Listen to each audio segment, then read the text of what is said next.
Welcome back to Total 180, the Caribbean's first and only lifestyle channel for men. Gentlemen, today we have a special guest. This woman that you're about to see has had an illustrious 30-plus year career in bringing some of Jamaica's finest luxury designer wear for men. So much so that men call her the queen of Jamaican menswear.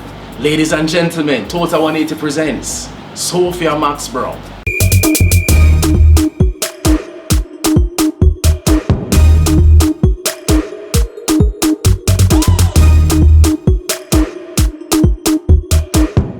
Welcome to the show. Welcome to the show. Yeah, thank you for having me, Danielle. Yes, it's such an honor to be here in Total 180, and I want to commend you on all the wonderful things you're doing with your brand. Thank you so much. And of course, it contributes to menswear is your main feature, so I'm really on this along my line. So it's great for me to be here, sit with you and talk. I'm honored to be here, and the store looks great. Thank you. Well Thank stopped. you. So my first question now is, what made you think that you're qualified to dress men? You know what? I just took a chance. I'll tell you what it is. My experience as a teenager was managing a female store in Canada. So on a visit to visiting my mom here in Jamaica, we both recognized there was a need for menswear. At first, she wasn't sure if I should try it because, what do I know about menswear? But I mean, once you know quality garments, and you can appreciate a good fit of a suit or so forth. Even at a young age, I recognize I paid a lot of close attention to how men dress. Grew up with two brothers as well. So visiting Jamaica, I noticed that most men were very more or less conservative. And even though we are more on the classic side, I don't like the word conservative because sometimes people think it's boring. Yeah. But it's not really boring. It's just a matter of, to me, it has more longevity. I think that's what happens when you're not just following trends. Timeless. Basically. Exactly. That's exactly what it is. So I took a chance and I opened the store, and with God's blessing, my mother, who's my co-founder and partner as well, it was very successful. Thanks to the support of the clients and my family and my mom especially. That in 3 weeks we actually sold off everything. It was amazing. We opened 3 stores in 6 months, and You opened 3 stores in 6 months. Yes. Where were these 3 stores? Okay, so first we opened in New Kingston Mall, and I think there was such an anticipation. Everybody was so anxious to see the mall, and there was only 2 stores that was open at the time, so we just did really well. So you were capitalizing on the newness. Sure, and I think the timing was, people always say Jamaican men are not fashion conscious, and a lot of people discourage me, but guess what? They're so wrong. I think Jamaican men, and as the years go on, I've noticed they're actually far more conscious about their style, and they're following all the trends and so forth, and they're just always immaculately dressed, So we opened 2 in Kingston actually, and then we opened Ocherias. Ocherias in 6 months. Yeah. Wow. Okay, so after starting the 3 stores that were a huge success, what was your next move? Okay, then I started my own cosmetic line. And then I realized I was doing too many different things, so I really wanted to go back to the core business of the menswear and concentrate on that, because that was really my bread and butter. So we started importing a lot more out of Europe, and we saw that definitely was well received. We then became the agents for Hugo Boss, Versace, we were importing Dolce & Gabbana, we were into Moschino, a lot of really amazing brands. So we basically brought you the world of fashion to Jamaica. And again, I'm so grateful for my repeat clients, which I think is, people have to remember, in terms of longevity, that's what really matters. Your long-term relationship with your clients, and I think that's been the success of our business. We really have a great relationship with our clients. They trust us, they see the value in, the items that we carry. So I think, that's what I'm grateful for, that they do recognize and appreciate what we do. Okay, so speaking from a retail perspective now, how do you reach out to a high-end brand and get approval to sell their stuff? How does that work? Okay, first of all, you do have to, so you get in touch with the brand. They will normally ask you for a little background on yourself. They want to see pictures of your store. We've had incidents where actually they have flown to Jamaica to really see what we offer, And then once you're approved, and there's usually a minimum quantity that you have to buy per collection in order to have exclusivity. And that's another thing that's where we stress as well. We try to work with brands who will work exclusively with us. If they don't, I'm not interested anymore. It doesn't matter how good the brand is. We've faced that situation on a few times where we introduce a brand to Jamaica, and then they sell another person, and then we drop it. Doesn't matter how good the brand is. If you're not going to give me that loyalty, sorry, I cannot give you the loyalty back. All right. Because we live in a small country, so it's important that the product's not all over the place. So let's talk about how jealous Jamaican men are. I seen In what sense? them not want somebody in the same Oh, well, thing what them have on. Yes, and I think everyone Yeah. on the men, female. So Mhm. we do carry items that are just one of, yeah. But then that's always difficult to maintain. So we might have 2 or 3, but we're very controlled in sense that we know who bought it and we know what event they bought it for. So I've had incidents before previously, like it's New Year's Eve and I had 2 jackets the same, and I know that one person, both were going to the same parties, and I told the second person, I'm sorry, please don't buy it, you know, and he said, well, I don't care, and I said, yeah, but you don't, but the other person too, you know, and that's the worst thing that you want to happen, you know, so. Okay. All right, so tell me some of the highlights now in your journey with fashion in the 30 odd years. Well, Where has it taken you? Well, the exciting thing is allowed me to travel the world, you know. So, like I said, I mentioned Italy, Germany, France, we used to import out of as well, mainly, and Montreal as well, Los Angeles. So those are where our main suppliers are located. It's also allowed me to meet so many interesting people along the way, you know, and a lot of Caribbean leaders, high-profile clients, or athletes, or musicians. We've styled for quite a few. And it's just been rewarding. I definitely would say, you know, after 3 decades, obviously I like what I'm doing, and I'm very passionate still about it, which is usually a difficult thing to do after 30 odd years. Most people, you lose interest. The other thing is it's been challenging as well. I'm not going to deny that. We also live in an economy where it's very uncertain. It's unpredictable in terms of our currency. So when we were importing out of Europe and against the euro dollar, and our dollar was devaluating, we had to kind of change our direction a bit and go more for North American merchandise. And also out of China. Now people sometimes think importing from China, the quality is compromised. No, these were luxury brands that started manufacturing in China in order to keep down the price point. Because there was a point, you know, the euro is very high. Now it's low again. So we're actually looking back to start bringing in European goods back again. 100%. That's really the direction we want to be. Yeah, that's what we would like to go back to. Okay, so question now. Give me some of the elements that you would say define a fashionable man. Okay, so a fashionable man it's really an attitude. It's really how you wear it. It's the confidence that you project in the garment you wear. So it doesn't have to be the most expensive thing. You can put together even just a t-shirt and jeans, and you walk into a room and your attitude acts, the confidence level that you have, it's like, I own this place, you know, kind of thing. So I find it's a behavior, more or less, you know. Also, there's thing about a well-polished look. So one of the elements that's also very important is a head to toe. Recognize that head to toe behavior. Because somebody have a really nice outfit on or a nice suit, and then you look at the shoes and you say, what happened here? You know, yeah. So you have to understand it's just not just the outfit you're wearing; it's everything else, the accessories, everything else that goes together. So, and the fit, it's also important. You can wear the latest fashion, but if it doesn't fit you right, or it's not everything is complementary to each person, so it's important that you're shopping for your body type, and that's where a stylist like me comes in. I'm going to make sure that you have that right fit, because the worst thing you want to do is go out, you might have the most amazing outfit on, but if it's not looking good on you, then it's, you know, it's not doing much justice for me as well. So it's important. What do you think about the rise of tight clothes for men? Okay. You know, what's interesting about that, over 25 years jackets ago. now, like, you know. Oh, sure. Yeah, everything is tight. Well, when we first started importing Versace and brands like that over 20 years ago, men at that time would come into the store and ask me if those were women's clothing, because they couldn't understand the very skinny jean, that they had lycra, they had stretch. Now today, we don't even have anything that's tight enough. They want everything extra tight, which we do carry 4 different fits in suits. We carry ultra slim as well as slim, modern, and classic. But the trend today is still very, very tight, but it's changing. Double-breasted has made a big comeback. Yes. Pleated pants are coming back. Pleated pants are coming back? Big time. Big time, yes. Oh no. Well, remember when we used to I was ready for that. Yeah, I was ready for the pleated pants. They're not as You know what? baggy It's now. a more modern pleated, so it's a single pleat as opposed to triple pleat, and it's even with the double Oh, a breasted. single pleat. Right. Okay. So double breasted teddy too is also more modern, so it's more tailored. Now getting back to what you asked me about, you know, the really tight stuff.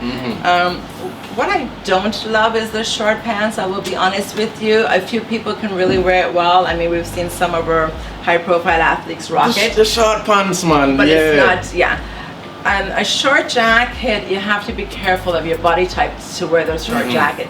Now, mostly Caribbean men have butt, right?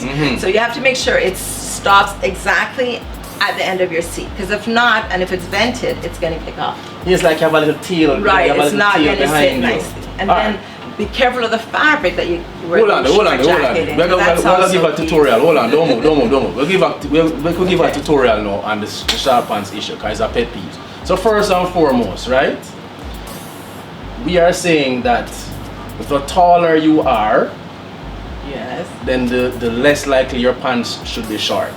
Yeah. Shorter you are, the more likely you are to get away with short pants. If you're tall, when you have that gap, you're highlighting how long you are. You look like you're ready for a flood or something. I was just gonna say that, and the person Same not thing with sure the jackets, if right? it's that style or it's just too short, or you borrowed somebody's pants. So you have to really choose wisely. You know, if you want to go with the trend, don't go to the extreme, which is a lot of people do. Do it according to your body type, as you say. So if you're very tall, you're not going to do the 6-inch shorter pants, because now it's going to look like a pre, as opposed to shorter pants. So you have to be really, judge properly. So all right, the cropped look is in.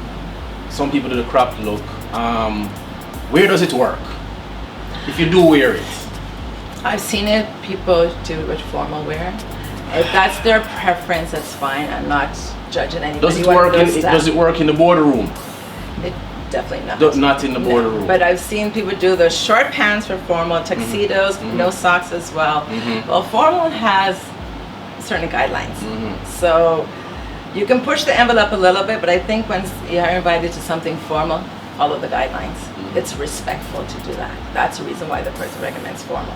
So formal coming up with a shorter pant, a tuxedo pants, no socks. Yeah. If you're going to a rock star event, that could work. But if you're doing formal, and you have on maybe a tuxedo with like velvet slippers, no socks, and your pants are just skating above the shoe, that's fine. Yeah, just skating above but it. If you're gonna go above short, your ankle now. Yeah. The other thing is you have to be careful where you want to draw the attention. Am I drawing the attention here? Or am I drawing the attention there? So that's really important. So if you walk in and I'm seeing 6 inches of your ankle or so forth, it's a distraction. I'm looking here. I ain't looking anywhere else, basically. Yeah. Okay. So give me some. Now that we're talking about drawing attention, give me some tips that men can use to draw attention to their assets and away from their weaknesses.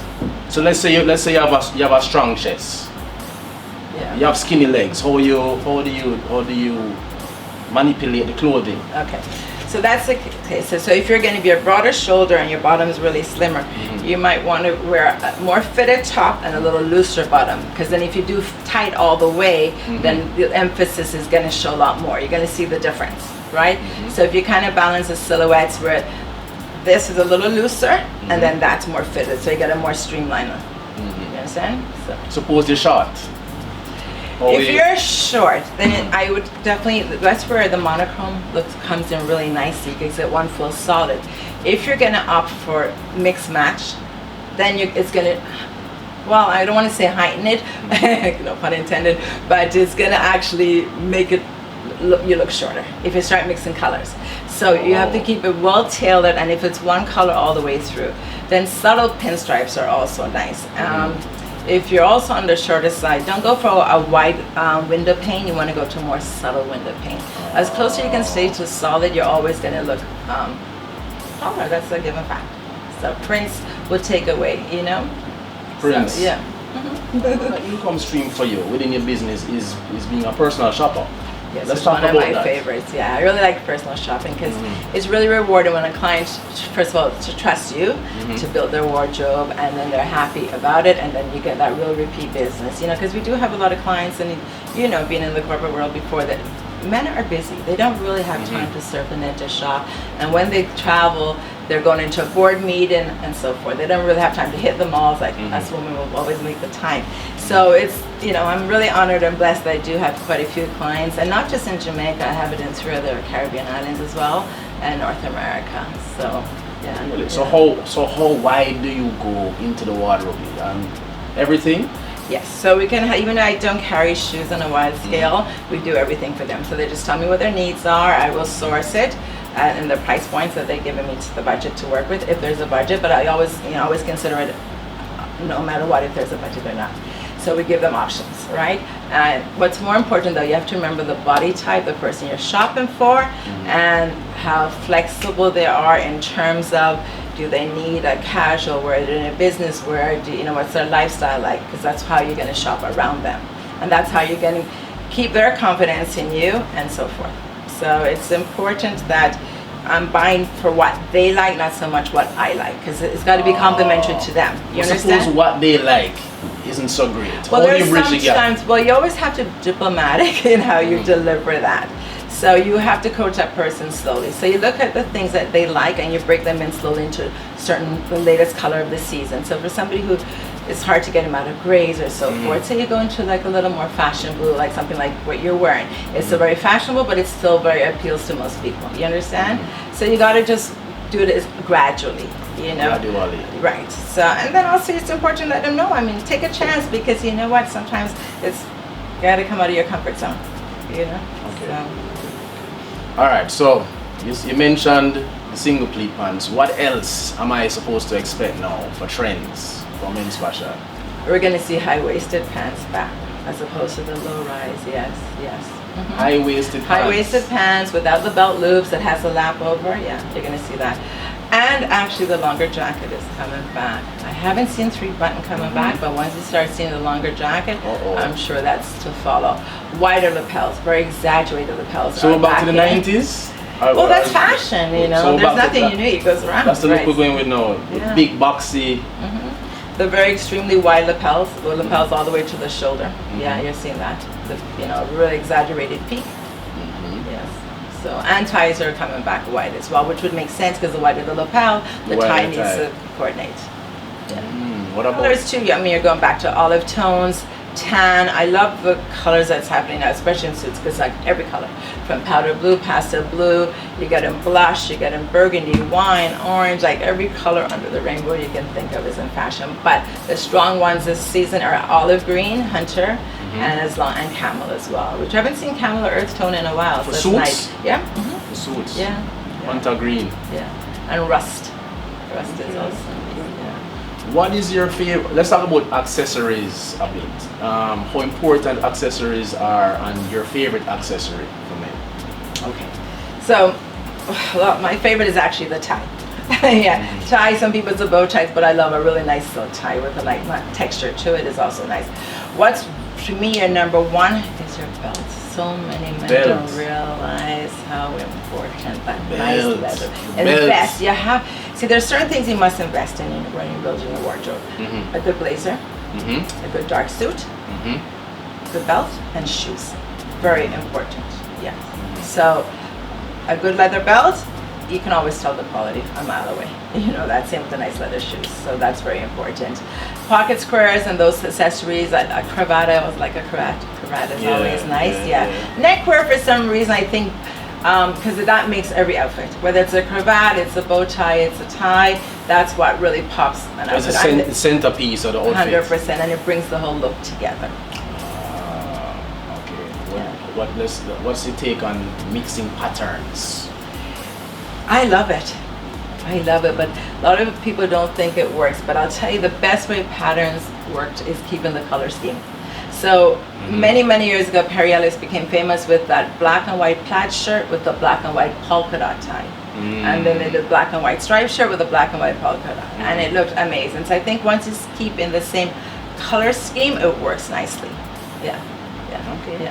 I mean, because then, if you look at it, let's say you're wearing a plaid pants, which is orange and pink, and then you put a green and orange shirt, it might not really work. So try to stay in the same family tones, I think. So, you seem to be a bit modest about one of the biggest aspects of your life. You're actually a philanthropist. Let's talk about your love for charity. Okay. Well, you say I'm modest about it. I really think that charity comes from the heart, so it's a modesty that should come naturally, From a very young age, my grandmother inbred into me, it's important to always give back. And if you can always provide for somebody who's less fortunate than you, that really goes a long way in life. That's about humanity, and that's really what we all really should focus on.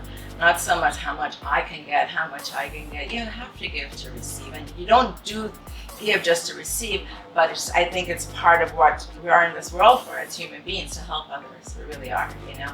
It's a way of showing our love. It's if you believe in God, it's a way how God would want you to live. So in the earlier part of Max Brown, we would do a lot of various different charities, and then in the late 90s I partnered with Steve Wilson and Fahrenheit, if you know them. Right, and we just did 2 charity shows, Runway Rhythms, you know, which was really good. Runway Rhythms. So it was a fashion music event, and we did that, and all our proceeds went to Kiwanis Club downtown. And then after that, I just did privately stuff. Now I'm a volunteer with Jamaica Medical Foundation, which you've modeled for us, and thank you. And that's quite rewarding. I mean, I don't put it out there in terms of when we donate the checks and so forth, but we just gave $1 million to KPH from the last event, and then you would also be getting another $1 million from the event that we had in November. So yeah, so you know, I do my part. It's important to give back. I'm very passionate about kidney kids. I think I have a really weakness when it comes to children. So that's another one of the charities I really like to work with. Kidney kids. Okay, so yeah, this is what, you know, kids and dialysis. And so yeah. And you know, we all need to play a role to give back. It just make it a better world, so. So do you have any words for your illustrious clientele? Thank you. I'm so grateful. I'm humbled and honored for the referrals that you all give me throughout the years, and I just wish all of them just continued success in their businesses, and just thanks for the support. You know, our clientele, like I said, is very diverse. It's just basically anybody that appreciates fine clothing, you know. So and Jamaican, like I said, on the whole, Jamaicans are very, very fashion conscious. You know, all walks of life. They have the latest fashion. So I just want to thank everybody for their support throughout the entire years that, you know, they keep us in business for this length of time, you know. So. And I want to thank you for hosting us, Sophia. Thank you for having me. It's an honor. I want to thank you for watching. And remember to check out Max Brown International in the Sovereign Center as soon as Jamaica start keep again. Come get your latest designer wear. And remember that nothing changes if nothing changes. See you soon. You're welcome.